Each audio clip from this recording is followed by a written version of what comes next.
Hey guys, it's Max Convexity. Hope everyone's having a good day. Today I have a two-part video. I want to talk about some hedge fund guys that I found talking about these high yield funds and what they thought of them and what they thought the good things were and the bad things were.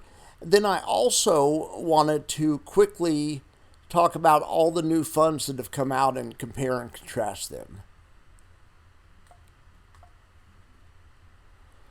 All right, I can't hardly keep up with all the funds that have come out lately. So I think I counted 5 that have come out recently. I mean, 2 came out Thursday, that IVVW, IMVW. Then, XTDE and QDTE came out this week or maybe the end of last week. And SPYT's been out for a week maybe.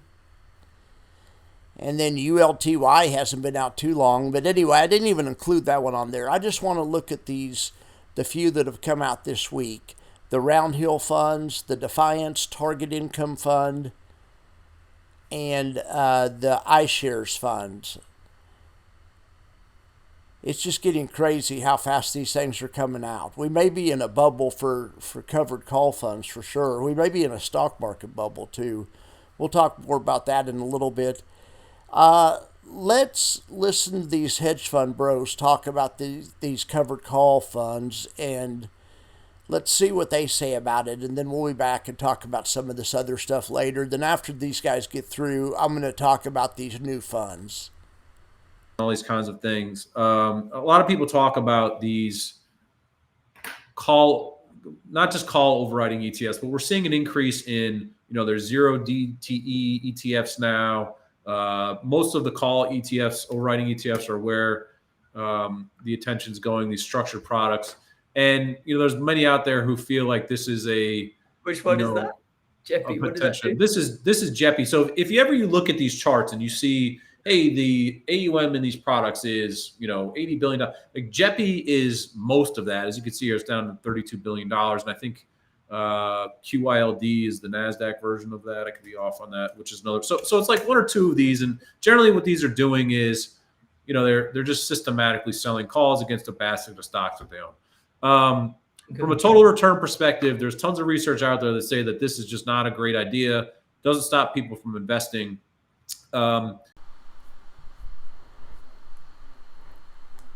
I would push back a little bit on what Brent just said. He's sharp, and I like him quite a bit, but when he said there's tons of research showing these aren't a good idea, I think he's talking about there's tons of research showing these will underperform on a total return basis. Yeah, from a total return basis, absolutely not a good idea, but there's tons of research. Going back to the 80s and 90s, the Chicago Board of Options Exchange tracked these, have model portfolios with these call overrights in them, and they've tracked these. We have data going back to the late 80s in some cases. But in any event, these strategies almost always result in, or I think they always result in, lower volatility for the portfolio. And lots of times, not always, lots of times these type of strategies, where you write an out of the money call once a month or whatever, lots of times they also result in a better risk adjusted returns. So it depends on what you prioritize in your portfolio. Let's listen to a little more of this. There's some other cool stuff in here. What do you think about the idea, or, we were just talking to Noel from Convex Asset Management, and he's watching it. He's like, I don't want to take words out of his own mouth. So it's like one of those things everyone's kind of like looking at the side of their eye thinking, okay, like, could this become a problem at some point? And I think some people feel like, what maturity calls are they selling? So it's a lot of it is structured products. Like Jeppy, they do it through these structured notes, but they say they try to replicate essentially 1 month 20 or 25 delta calls is what they're trying to sell. And so Jeppy specifically buys value stocks, whatever Caterpillar or Coca-Cola would think is value, and then they sell the S&P calls. Only some broker does it for them and through a structured note, and they ladder them every week, or that's their intended exposure, right? So it's not just like once a month they do it. But what do they do when the S&P rips through their call strike? Do they just accept the fact that they're going to lose some of their upside? they take the hit is what I believe they do. And there's so many of these things now that, you know, they all do something different. Like ironically, and I think somewhat hilariously, is the JEPY. And in fairness, you know, I was dunking on this thing like hard the opening couple of weeks because it was ugly for them. But now look at it. It's up, you know, a fair amount, as you can see here. They pay, you know, zero DTE call overwriting. That what it is? Put. I love hearing him talk about JEPI, or when you hear people out there, so-called normies, you know, people that don't follow these every day, talk about JEPY. JEPY is a hell of a good fund. It always has been. I've always liked it, and I'm glad people are starting to notice it. Right. Literally. Yeah. Someone, Jim here mentioned that, you know, here's another one of these things, and these things are coming just fast and furious into the markets. So, you know, if we zoom out on this a little bit, is there a scenario where you think that the selling of these structured products, which is a short vol trade, essentially, where they become big enough that, you know, you get the right kind of market gyrations and they become type of a Volmageddon type event? I mean, obviously it's a, you know, there are different scenarios there, but I don't think so, because I think they're not long dated enough. I think they're quite local in the strikes that they're selling, particularly the call overwriting stuff. I mean, that's just not going to turn into anything. Yeah. Right? Yeah, it's not all bad news. They think these things will be vol dampening, so that's good. Now, of course, that can create another problem. I mean, you get vol dampening over too long of a time period, then products that rely on volatility to make a payout, or you know, or lots of things. There'll be other unintended consequences. We had really compressed vol in 2017. It means strategies that used to work don't work anymore. It's the other end of the spectrum.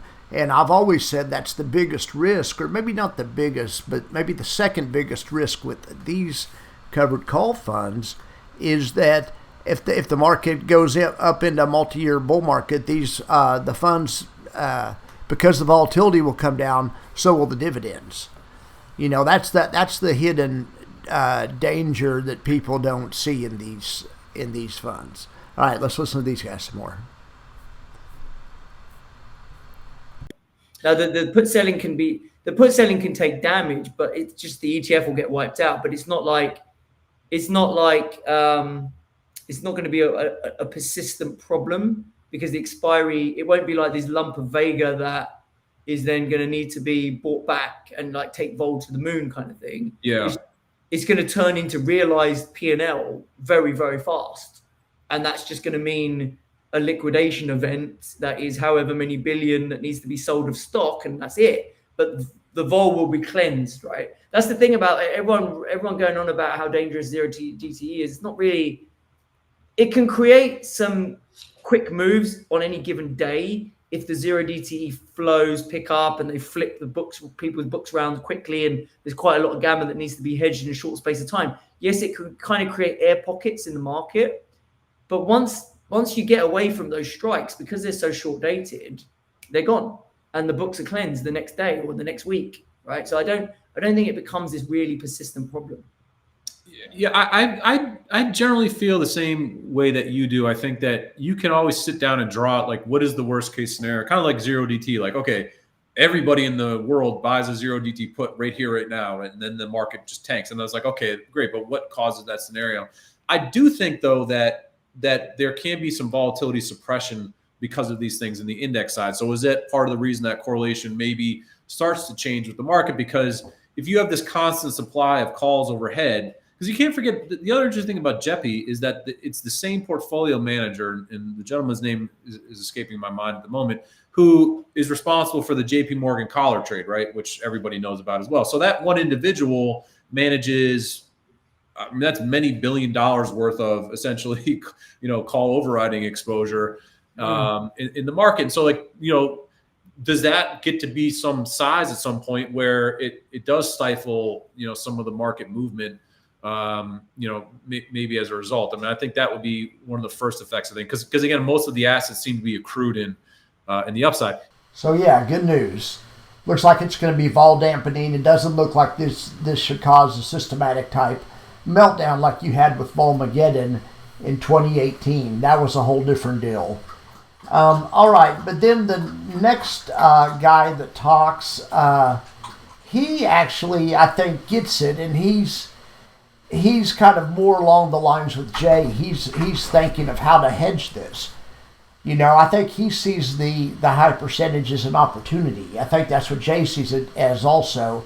If you can hedge off the risk with options, then you may not be able to make 60%, but you can make a good deal of that. Remember the example in Coach's interview the other day when Jay was looking at options and Tesla puts, and they would cost like 30% a year.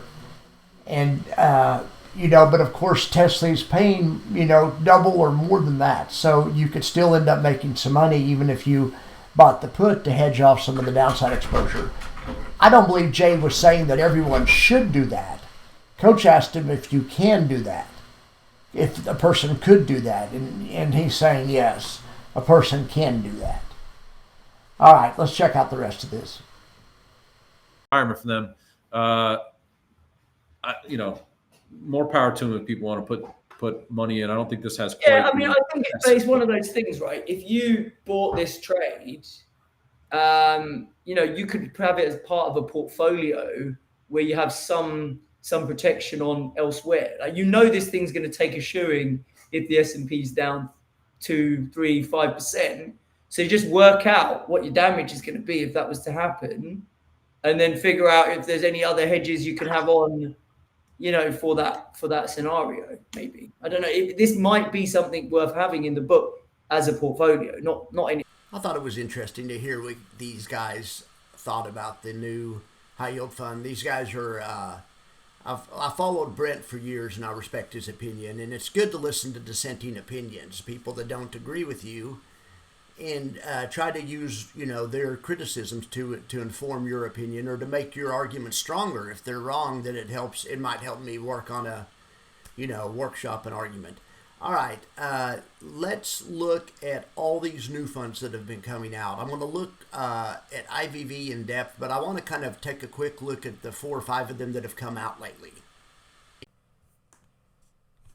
When I think IVVW, I'm thinking JEPI.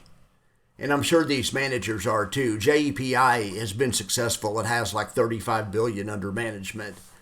I think everyone would like to have that much. Although this fund is owned by iShares, that is owned by BlackRock, so they own half the world anyway. Something I thought was interesting about this. Okay, so these guys, for their underlying, they use the IVV. That's why the name is IVVW. When I first saw this, I mistakenly thought because it had the I in it, it had something to do with Russell. I thought it was some kind of Russell high yield fund or something. But then I looked at it and I realized, no, they're their big product, their big total return product, similar to the SPY. I think the SPY is ProShares, the Spiders.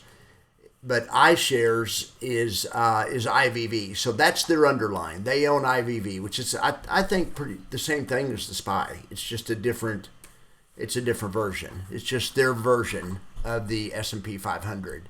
And that's where tracking error. I used to use tracking error to describe something that wasn't really correct. But tracking error is really used to describe the difference between IVV's performance and SPY's performance. And is to compare those types of managers, the managers of those funds, that's what tracking error is, to see how much they lag behind their benchmark. That's a better thing of tracking error. That's why I switched to buffer. Now I call it the buffer report, but lately I've been getting vibes from watching some of Jay's videos that he doesn't like the word buffer. So anyway, maybe the name will be switching again, but I think buffer describes what I'm trying to describe better than tracking error does. Sorry, I put you guys through 2 or 3 months of tracking error. So the good news about this one, it has the lowest expense ratio in the class. They sell the 35 Delta SPX call option, and they do it in the monthly cycle. this should be a good one. This should be a good one, and I'm thinking it'll pay around 12%. I'm thinking this is going to be a competitor with JEPI and some of those other ones. All right, so but here it's not just all good stuff. All right, let's look at this. So it's not like you still catch a ton of upside. Okay, here's profit boxes, and you can see the daily profit boxes, and the red ones are profit boxes for SPYT, and the green and yellow ones are profit boxes for JEPY. Okay, well, this big long one right here that goes out till April is a profit box for, it looks like they sold the 51 or the 52.15. That is a profit box for IVVW. So we'll start watching it. So yeah, I mean, it has a little bit of, they're out of the money. This is 2% out of the money is what this is. It's actually 1.9% when I did the math, but I bet you when they actually sold it, which was some time previous in the day, I bet you it's 2%, or I bet you that's what they're trying to do. The reason I think they're trying to do 2% out of the money is because the 2% out of the money back test is like a cheat code. A lot of managers are trying to replicate that. In my opinion. All right, so here is the 2.5 or the 2% out of the money cheat code. All right, so this study is based on data since 1988, from 1988 to 2011. The BXY is the benchmark these guys are trying to match, I think, JEPI, and it's 2% of the money covered calls in the monthly cycle. And if you look at annualized returns from 88 to 2011, BXY returned 10.4% annualized, where the S&P 500 just returned 9%. So this is an example of a covered call strategy beating the underlying. So they don't always have to underperform. If there's ever one that might have a chance of outperforming, just based on all the back tests I've seen, is BXY. Now BXM, just FYI, is what Global X, that's their strategy. That's the monthly at the money option. And you can see that one also outperformed. And I'm always dogging on that one. And don't even get me started on puts. You know what I'm always saying about puts. Puts are overpriced on indexes, and that's why it's such a smart money play to sell puts. But we aren't even talking about puts right now. But for right now, yes, BXY is like a cheat code. Look at this. Look at these. This was a really bad year. This is a really bad 11 years in the market, or 10 years. Probably the worst I can think of, 2001 and 2011, because you got the 2002, you got the 2001, 2002 dot-com bust, but then you also got 2006, which wasn't a great year, but I guess is all right for the market. But then you got 2008, which was a terrible year. Anyway, lots of volatility. In fact, the NASDAQ in those 10 years pretty much went straight sideways. The S&P had some growth, but it was a bad 10 years for tech, for sure. But now look how BXY did. This is like a cheat code, okay, and we're going to compare it to the S&P 500. So in 2001, right during the start of the dot-com bust, S&P was down 11.9, BXY was down 11.4. So yeah, you didn't get any buffer. Really, none of the things gave much buffer. Maybe 10%. Maybe the Global X strategy gave about a little less than a 10% buffer. So yeah, nothing. But then the bear market continued, and by the second year, the market was down another 22%. Then the buffer kicked in. BXY only caught about half the downside, a little bit more than half, about 60% of the downside. But look, put costs, I'm always saying how much I like these, and this is the reason. The put selling strategy caught, less than half of the downside. But anyway, but just focusing on BXY. Then in the next year is a big up year, right? The market bounces back, it's up 28%. Well, BXY is up 25%. It's amazing. The next year, the market's up another 10%. BXY's up 9.7. All right. Then in 2005, the market gets stagnant. But in any event, BXY catches basically 90% of the upside this year also, or it is 90%. I think that's exactly 90% of the upside. All right, so then we have a situation in 2006 where BXY outperformed the index, 17 to 16. And by a percentage point, it outperformed it, even if you round to the nearest number. All right, then in 2007, BXY also outperformed the S&P, but then again, so did BXM, so did the Global X strategy, XYLD strategy. And then the put index did, of course, as well also. But then here's the big test. I'm always getting questions. How would these do in a big downturn? Well, in my lifetime, I don't remember a bigger downturn than 2008, a bigger, more prolonged downturn than 2008, 2009. That was bad. The market went down more than 50%, and it didn't just go down and bounce right back up either. That was a bad time in the market. Okay, so this would be a good stress test for these strategies. Well, BXY, the monthly covered call strategy like JEP runs, it got about 80% of the, so it had about a 20% buffer. The market was down 37%, BXY is down 31%. That's all right because it gets a lot of upside too. So, that's all right, but that's not great.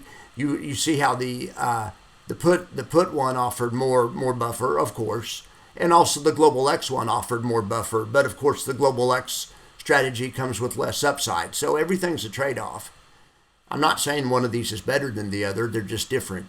So, but then in 2009, BXY, the JEPI strategy, 2% out of the money strategy, outperformed the index again. And then in 2010, we got some underperformance. Index is up 15, BXY is up about 10. That's it caught about 2/3 of the upside in that case. But then the next year, 2011, the market goes nowhere, which is a prime use case for covered call funds. And all three of the funds outperformed. The Global X at the money fund, the out of the money fund outperformed, and also the one that sells puts outperformed, of course. What else I think is interesting is not only does it beat it on total returns, if you look at the standard deviations, which is the volatility, there's a way better performance on any of the covered call funds or even the short put fund than the indexes. You get way less, so better, meaning you get less volatility. All right, so what I also did is I took a recent back test to see if the stats still held, and from 2006 to 2024, the stats do still hold, and this strategy is showing a $1,300 profit per trade. All right, so now let's look into Roundhill. So Roundhill does covered calls also, but they do daily covered calls, unlike IVVW that does the monthly covered calls. Okay, but the other thing that Roundhill does that's a little bit different is they do a poor man's covered call, and instead of buying the stock, they buy a deep in the money call option that doesn't expire for like a year. What this does, it's not a synthetic, but what it does, it gives you similar exposure as you would get from stock. So it simulates a stock position. Let's just say that, and they sell monthly calls against that simulated stock position that really is just another option. Okay, so then I clipped this comment from Discord, and I see this all the time. It's a common misconception that triple QI has more downside risk than a fund that sells call spreads or calls because of the short put. And that the short put makes it where the losses are unlimited. Where I think people get messed up on is, yes, the call itself doesn't have unlimited losses, but you can't do a call by itself. You have to own the stock to do the call.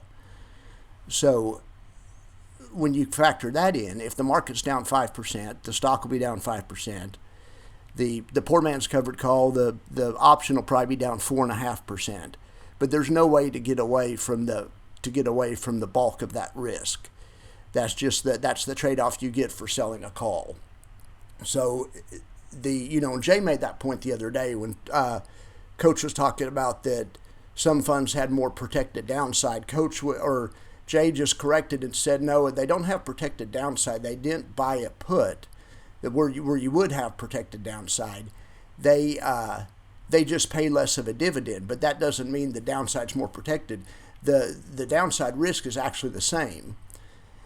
So on a 5% daily loss, I think all of these will be down 5%. And that's the entire reason for the buffer report. That's why we look at this stuff all the time. All right, so here's the dividend estimate for Roundhill.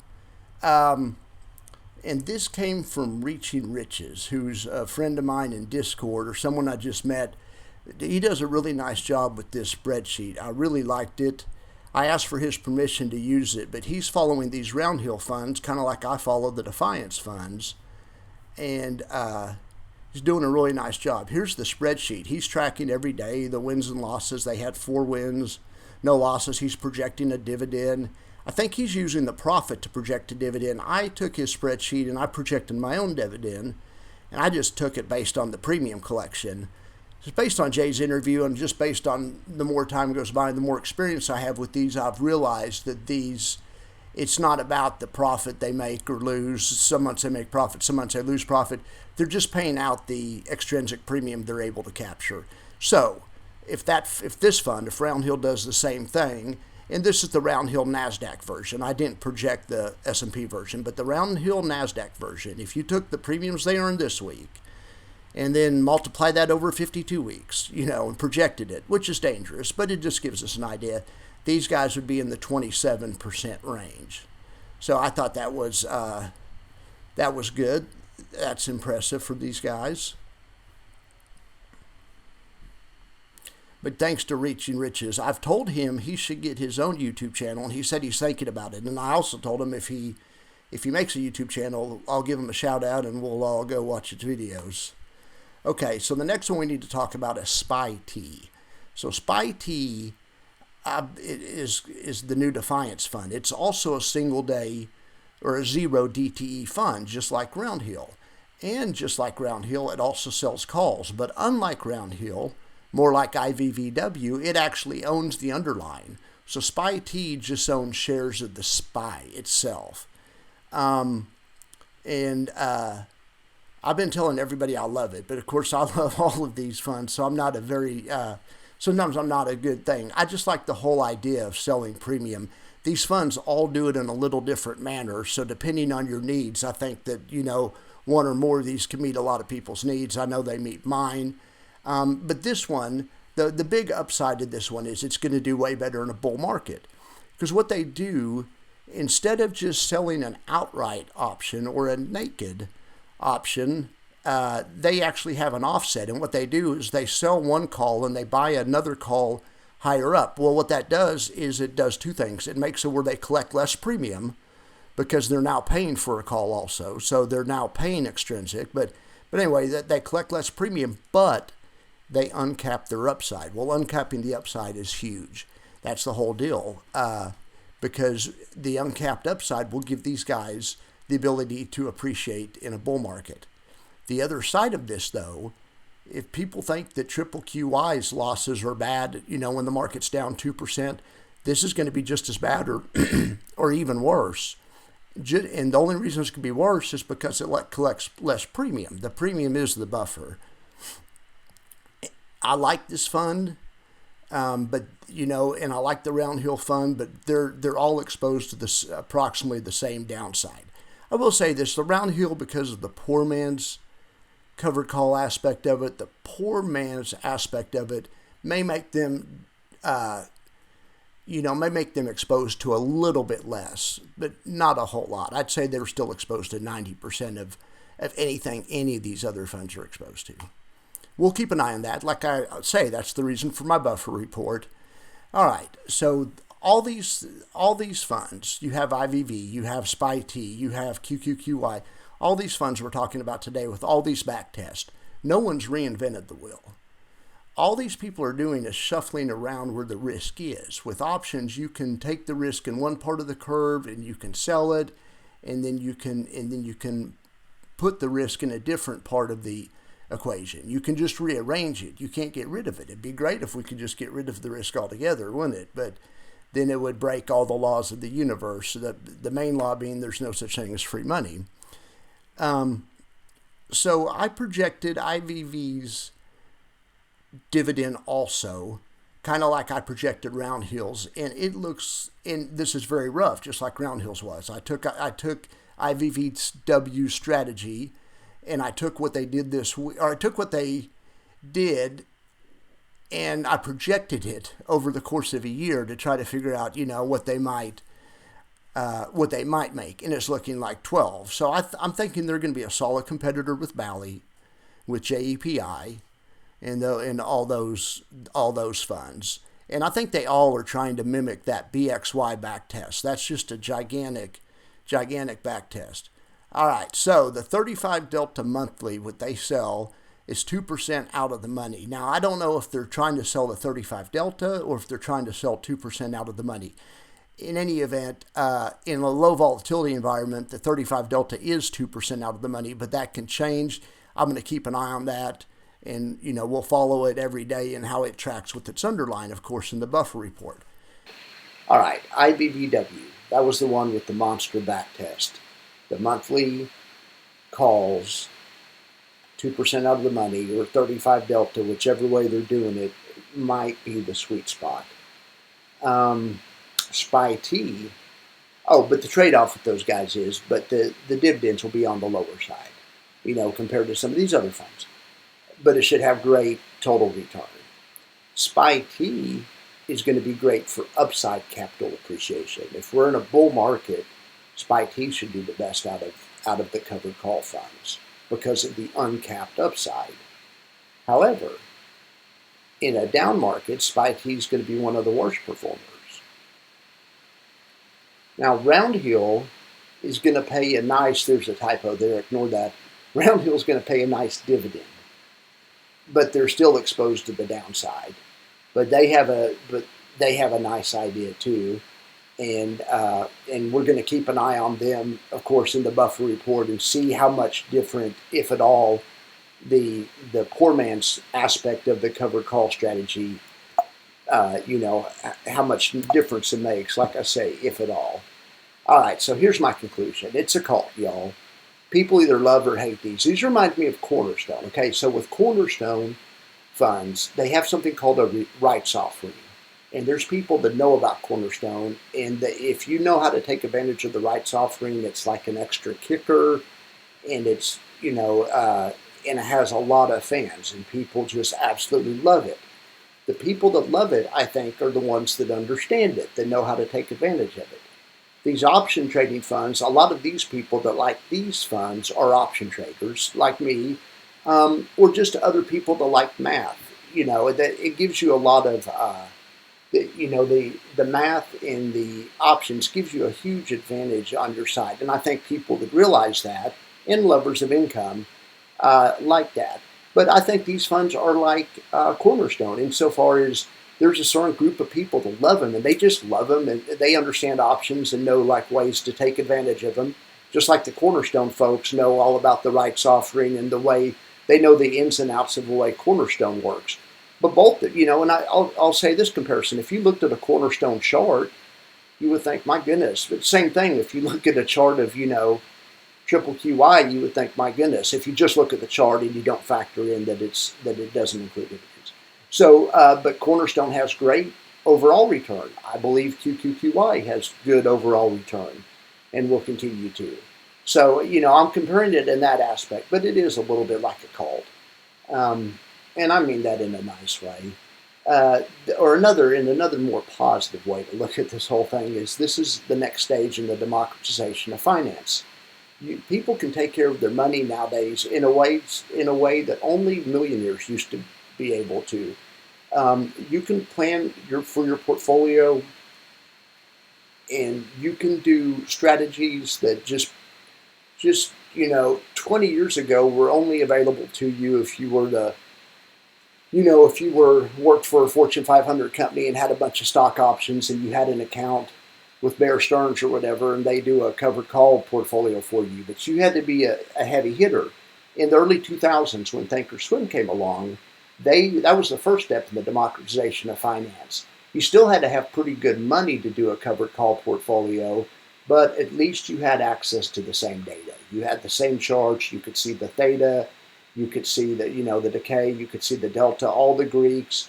You started to get on a par, the little guy started to get on at least on an analytical par with the big guy starting in the early 2000s, mid 2000s. Thank God for the guys at Think or Swim. Think or Swim was one of the greatest inventions ever. But since then, in the ensuing 15, 20 years since the introduction of that, this is the next stage of the democratization of finance. Funds like these funds are, because heck, now you can sell naked puts. The QQQI is basically a naked put selling program. That's the same thing Warren Buffett does in insurance companies. It's a smart money play, but you have to have big money to do it, and you have to be qualified and stuff. Most people aren't qualified to sell naked options, but now all you have to do is buy an ETF, and you can get that income stream, the naked option income stream that previously only institutions and fat cats were getting. So this is definitely the next step. And so what else we're seeing is we're seeing a broadening out of the offerings, because now it's not, you don't just have to go with the naked put selling program the QQQI offers. You can instead do a single day call selling program that SPYT offers. Or if that doesn't match, you can do a poor man's covered call, that single day option, the Roundhill.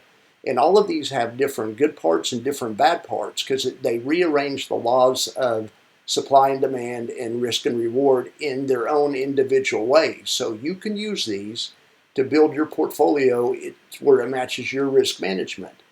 And like I say, it's great. The democratization of finance is something I am all excited about, and I love it. It's not just crypto and stuff, but that's playing a part in it too. But it's also the other thing.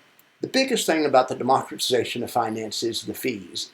The fees used to be $50 to trade one option, not that long ago, 20 years ago, and but so the people that were fat cats that had a seat on the exchange, they could trade risk-free, or not risk-free, they could trade commission-free. Or, they just had to pay a little exchange fee or whatever. Well, nowadays, that's all anyone has to pay. Anyone that has a Robinhood account, all they have to pay is the exchange fee. So, the big part about the democratization of finance was the fees going basically to zero. And I know that's not just a one-way street. There's, you aren't just getting something for nothing with a zero fee. They're also feeding off your trades. And I know that there's dissenting opinions to that, but still, I'm considering this a step in the right direction. I'm considering all this a step in the right direction. Be sure to talk to your financial planner about the stuff that I say today, or the stuff that I say any day, or anyone says any day. Like I always say, your own planner knows you and your circumstances. The advice I give is advice for me and my circumstances, but it might be different if I was in your shoes, and I don't know. So that that's where the real strength of your own financial planner comes in. Their financial planners are good. I used to be one. They're a good one's worth their weight in gold. So bounce this stuff off them. There's a lot of good advice out there nowadays, and you can do a lot of the research yourself because of the democratization of information. Things like Tasty Trade and Think or Swim. You can be educated now to be on a par where you can understand about the deltas, the thetas, the Greeks, the time decay. You can understand that, where in the old days that was just a big mysterious thing that only hedge funds could understand, because you had to have computer programs, and before Think or Swim came along in the early 2000s, it was a totally different game. So I'm just so excited about this. It's a great time to be alive. It's a great time to be an investor. All right, guys, you guys have a wonderful day, and thank you so much for tuning into my video.